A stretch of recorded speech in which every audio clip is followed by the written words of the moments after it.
Je m'appelle Léa, et il y a 2 semaines, mon grand-père de 82 ans a fait pleurer toute ma famille lors d'un déjeuner dominical, pas avec une histoire triste ou une mauvaise nouvelle, NHNG 6 on kui kung noir ASTHT, va STHT au accent aigu jiang xung HNHMTCUTAT tri jiang.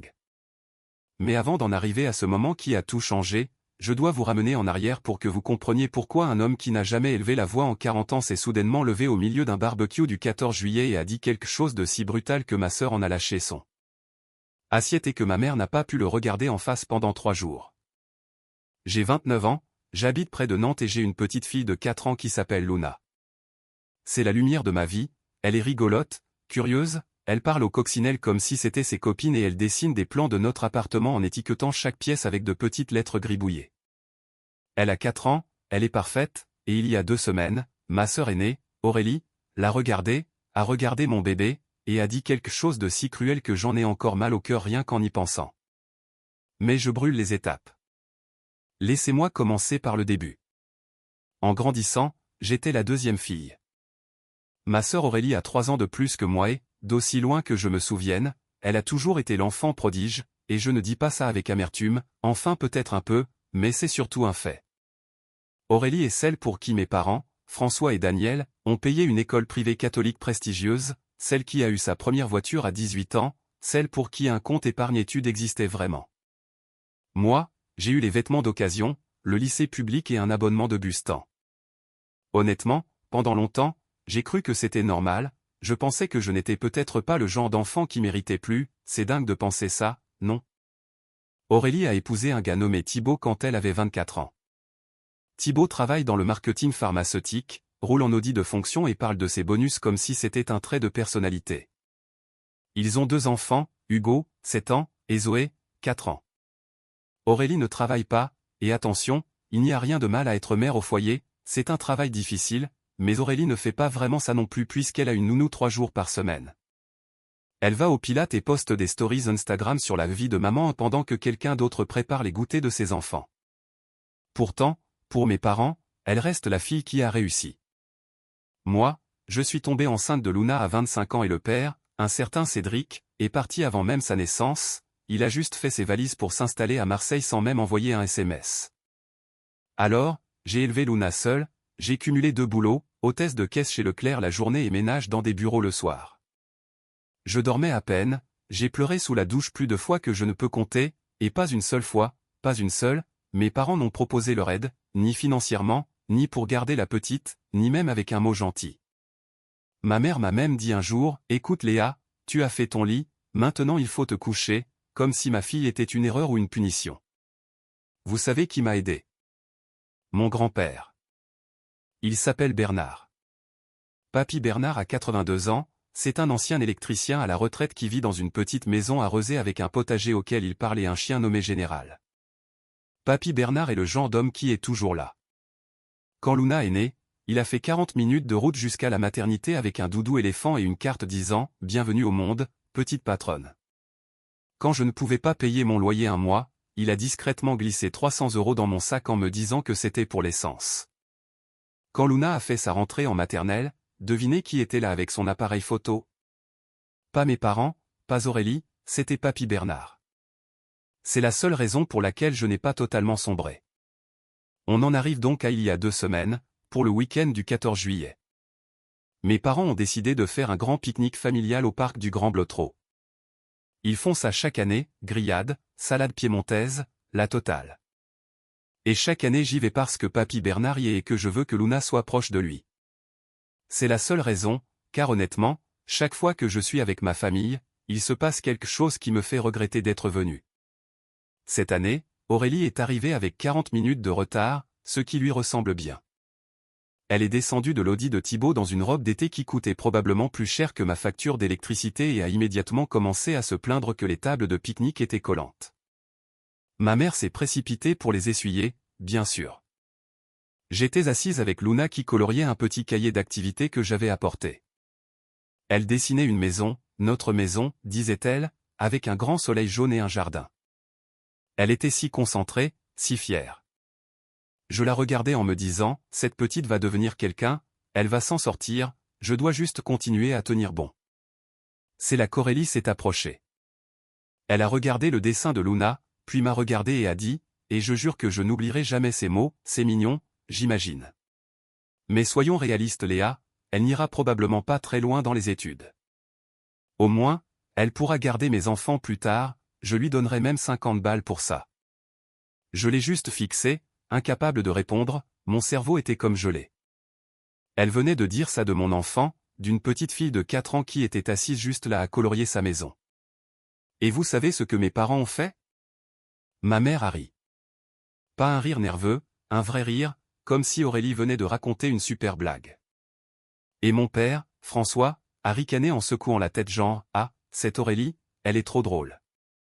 J'ai senti mon visage chauffer, j'ai senti cette brûlure derrière les yeux et j'ai baissé les yeux vers Luna, en remerciant le ciel qu'elle soit trop concentrée sur son dessin pour comprendre la portée de ce qui venait d'être dit. Mais elle comprendrait un jour, et cette pensée me rendait malade. J'ai ouvert la bouche pour dire quelque chose, je ne sais même pas quoi, mais avant que je ne puisse l'ouvrir, une chaise a reculé bruyamment et tout le monde s'est tu. Papy Bernard s'est levé. Il faut comprendre quelque chose sur mon grand-père, ce n'est pas un homme bruyant, il n'est pas dramatique. C'est le genre de personne qui reste dans son coin, mange son repas et observe. Il retient tout et parle peu. Alors, quand Papy Bernard se lève lors d'un pique-nique avec une expression pareille, avec la mâchoire serrée, le regard dur et les mains qui tremblent, non pas de vieillesse mais de rage, tout le monde s'arrête. Il a regardé Aurélie, puis ma mère, puis mon père, et il a dit, ça fait des années que je suis assis ici à vous regarder traiter Léa comme si elle n'était rien, comme si elle était invisible, comme si elle valait moins que vous. Je me suis tu parce que je pensais que vous finiriez par changer, que vous verriez ce que je vois, mais là, vous venez d'insulter une enfant, une petite fille de 4 ans, votre propre sang, et vous avez ri.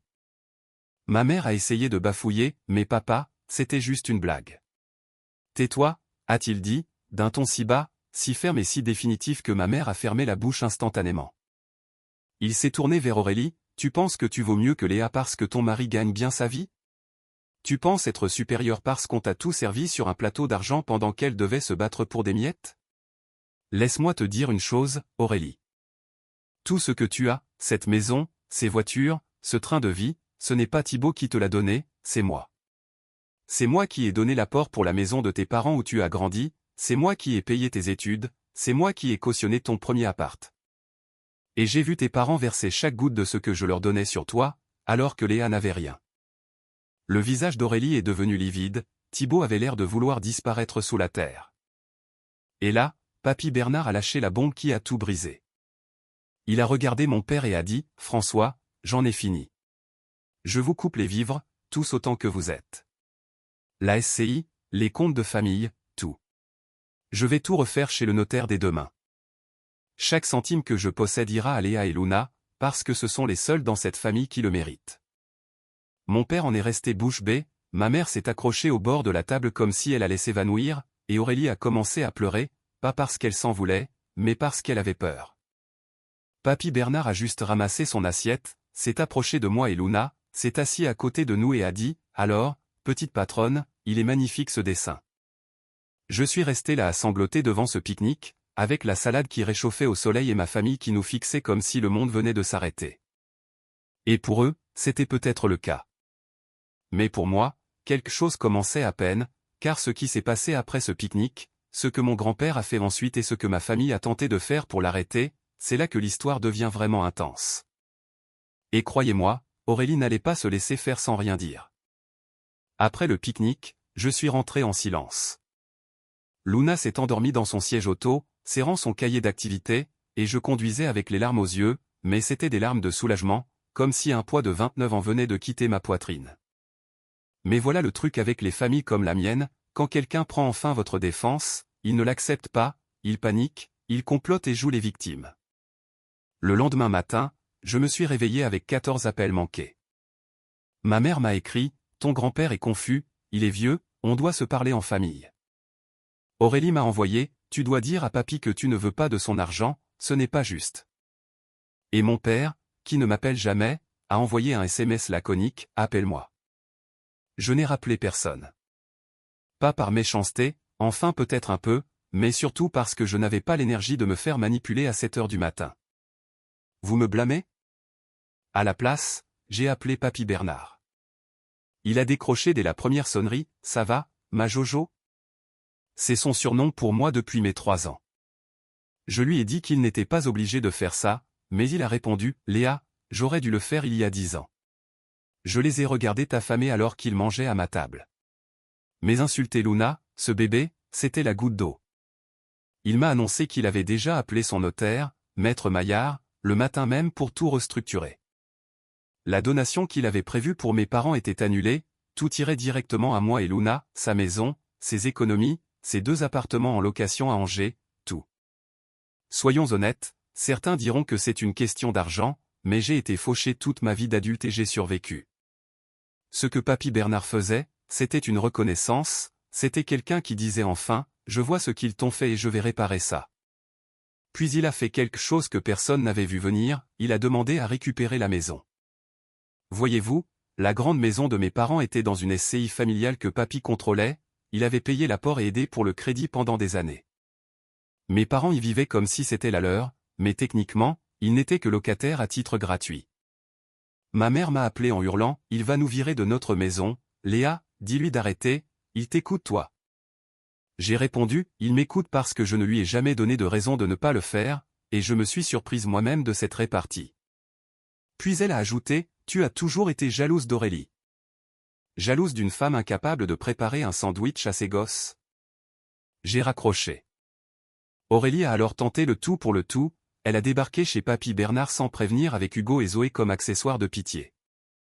Elle a pleuré dans son salon en disant qu'il détruisait la famille, que je le manipulais. Papy l'a laissé finir puis a demandé, Aurélie, c'est quand la dernière fois que tu m'as appelé juste pour prendre des nouvelles?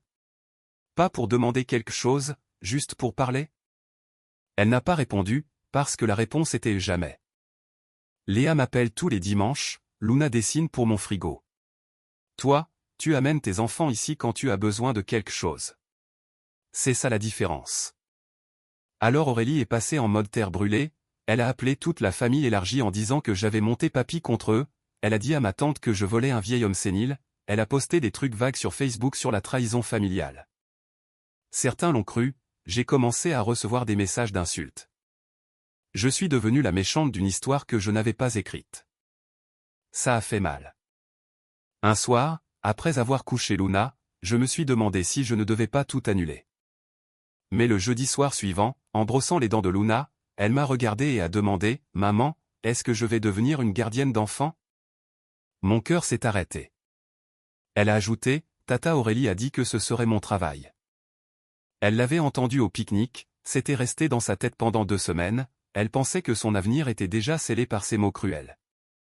Je me suis agenouillé et j'ai dit, « Luna, tu peux être ce que tu veux, médecin, maîtresse, astronaute, tout. » Elle a souri, « Est-ce que je peux être un dinosaure? Si quelqu'un peut y arriver, c'est toi. » Après l'avoir couché, j'ai pleuré sur le sol de la salle de bain jusqu'à en être malade, parce que la méchanceté de ma sœur avait planté une graine dans l'esprit de ma fille. J'ai juré que plus jamais personne ne la ferait se sentir petite. Le lendemain, j'ai appelé Papy, « Ne change rien, on garde le plan. » C'est ma fille ça, a-t-il répondu. Ce samedi-là, il m'a installé à sa table de cuisine avec un dossier. Ce n'étaient pas des papiers d'héritage, mais des documents pour une entreprise. Jojo, tu parles d'ouvrir une micro-crèche depuis que tu as 23 ans. Je vais la financer.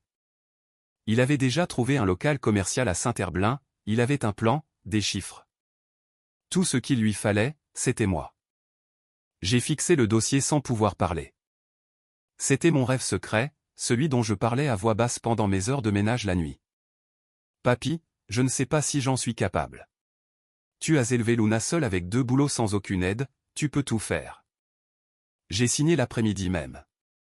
Pendant les semaines suivantes, on a construit quelque chose de réel, on a visité le local, lumineux avec un petit jardin clos. J'ai rempli les formulaires, commandé le matériel, passé mes nuits à étudier la pédagogie de la petite enfance. Pour la première fois depuis des années, je ne restais pas éveillé par inquiétude, mais par excitation. Luna dessinait des plans pour « l'école de maman » avec des murs arc-en-ciel. Quand la nouvelle est arrivée aux oreilles d'Aurélie, elle m'a appelé, la voix glaciale, « Tu penses vraiment pouvoir gérer une crèche? Léa, tu n'as même pas pu garder un homme, qui va te confier ses gosses ?» J'aurais dû raccrocher, mais j'ai dit, ta nounou élève tes enfants et tu ne sais même pas dans quelle classe est Hugo. Occupe-toi de ton foyer. Elle a raccroché. Bien. Mais le coup le plus bas est venu ensuite, mes deux parents ont débarqué chez moi. Mon père, d'habitude si effacé, s'est assis sur mon canapé et a dit, « Léa, on pense que tu devrais rendre l'argent. On envisage de voir un avocat pour contester la capacité mentale de ton grand-père. » Ils allaient essayer de le faire mettre sous tutelle, mon grand-père qui fait ses mots croisés tous les matins et connaît les résultats du UFC Nantes par cœur depuis 1995. Il voulait le faire passer pour fou parce qu'il m'aidait moi au lieu d'eux. J'ai regardé mon père et j'ai dit, « Sortez de chez moi. » Il a eu l'air choqué, je ne m'étais jamais imposé comme ça. J'ai prévenu papy Bernard immédiatement. Il est resté silencieux un long moment puis a dit, qu'ils essaient. Maître Maillard a 2 coups d'avance. Et il ne bluffait pas, le notaire avait déjà fait évaluer papy par un médecin indépendant la semaine après le pique-nique, tout était documenté, le dossier était béton. Papy m'a dit, Jojo, ils n'ont pas peur de perdre l'argent, ils ont peur de perdre le contrôle sur toi. Et il avait raison. Toute ma vie, ma famille m'avait maintenue petite, donnant tout à Aurélie pour que je sois toujours dépendante.